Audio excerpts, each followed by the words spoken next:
Aujourd'hui, on va voir quelle est la façon la plus rapide pour récupérer le muscle perdu quand on reprend la musculation après une pause.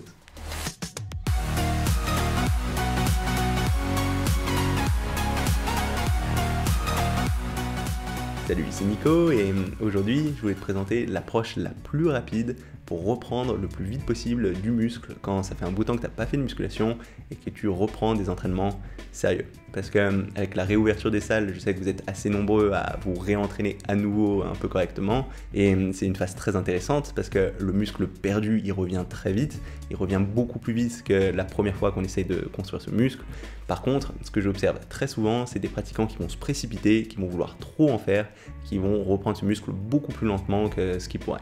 Du coup, dans cette vidéo, je vais t'expliquer comment éviter cette erreur, comment être sûr de ne pas se précipiter et quelle va être la meilleure approche pour réussir à reprendre ce muscle le plus vite possible et à maintenir ta progression sur le moyen et long terme, à l'échelle des semaines, des mois et même des années. Mais très rapidement, avant qu'on se lance dans le sujet de cette vidéo, je voulais très vite aborder le fait que cette vidéo, c'est pas la vidéo traction que j'avais promis dans ma dernière vidéo. En fait, tout simplement parce que cette vidéo traction, elle prend plus de temps que ce que j'avais prévu et je préfère du coup décaler un peu la sortie de cette vidéo pour être sûr de faire quelque chose de qualitatif et pas me précipiter. Donc c'est tout pour cette parenthèse, on revient à notre sujet. Donc quand tu reprends la musculation, la première chose à laquelle il faudra faire attention, c'est de pas te précipiter. En général, quand on a envie de reprendre du muscle, on a tendance à être très motivé, à vouloir en faire beaucoup. Et ce qui arrive, c'est que souvent les gens ils vont mettre trop lourd, trop vite et avoir tendance à faire trop de séries.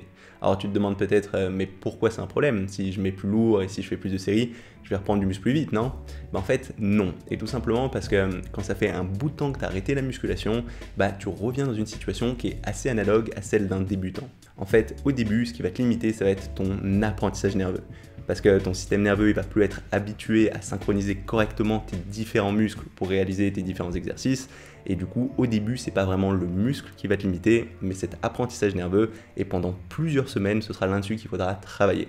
Et ce qui va être important pour que cet apprentissage technique il se fasse correctement, ce sera de faire un grand nombre de répétitions avec une bonne qualité d'exécution, mais la charge elle sera pas très importante. En fait, au contraire, si tu mets trop lourd, trop vite, ce qui va se passer, c'est que tu risques d'avoir tendance à tricher, tu auras plus de mal à stabiliser tes poids, tu vas faire entrer en jeu des muscles secondaires que tu veux pas vraiment cibler, par exemple tes épaules ou tes triceps sur ton développé couché, au lieu de travailler tes pectoraux, et du coup tu risques d'apprendre un mauvais geste. Ça veut dire que ton système nerveux, il va intégrer une mauvaise façon de faire cet exercice, tu vas pas bien garder l'attention sur les muscles que tu veux vraiment cibler, et du coup en fait cette charge, elle va pas porter au bon endroit, elle va pas t'aider à bien stimuler les bons muscles.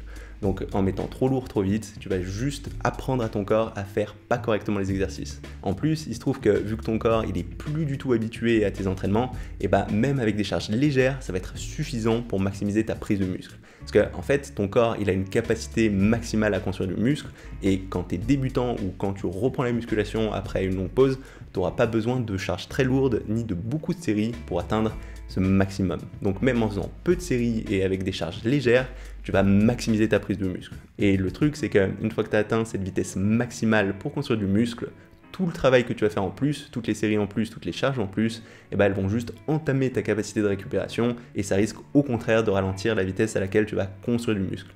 Parce qu'il ne faut pas oublier que c'est en dehors des séances d'entraînement que tu construis du muscle. Donc on veut faire le minimum de travail possible qui permet de maximiser la prise de muscle et ensuite récupérer le mieux possible. Et surtout éviter de faire du travail en trop. Alors concrètement, qu'est-ce qu'il faut faire pour réussir à reprendre du muscle le plus vite possible? Au contraire, on va utiliser des charges relativement légères pour être sûr d'avoir une bonne qualité d'exécution.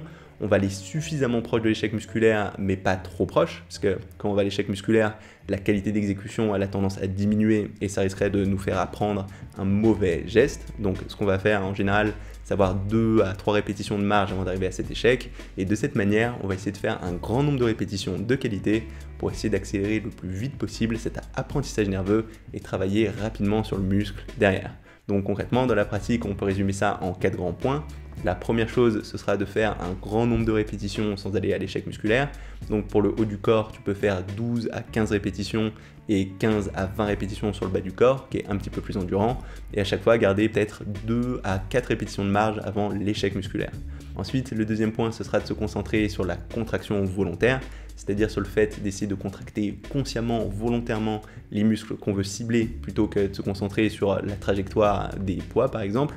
Donc par exemple, sur le développé couché, on va essayer de cibler les pectoraux, et du coup, ce qu'on va faire, c'est essayer de contracter le plus fort possible ces pectoraux, plutôt que de se concentrer sur la trajectoire de la barre. Ensuite, le troisième point, il va concerner le nombre de séries que tu vas utiliser sur chacun de tes muscles dans la semaine pour les stimuler, et de façon générale, je te conseille de viser 8 à 12 séries par muscle par semaine quand tu viens de reprendre la musculation. Parce que d'habitude, on a plus tendance à viser entre 10 et 20 séries au total sur la semaine pour chaque muscle, avec une moyenne autour de 15 séries, mais quand tu viens de reprendre la musculation, ton corps il va être très réceptif à ce volume d'entraînement et tu n'auras pas besoin de faire beaucoup de séries pour réussir à reprendre du muscle. Donc 8 séries par muscle par exemple, ça va être faire 4 séries de développé couché 2 fois dans la semaine pour les pectoraux. Il n'y a pas besoin de plus. Et je sais que si tu es quelqu'un qui a déjà un peu d'expérience, tu as probablement l'habitude d'en faire beaucoup plus. Et c'est vrai que par la suite, tu pourras augmenter ce nombre de séries. Mais quand tu reprends la musculation, ça sert à rien. Tu auras vraiment besoin de pas grand chose pour recommencer à prendre du muscle. Et enfin, le dernier point qui t'aidera à reprendre rapidement du muscle, ce sera de limiter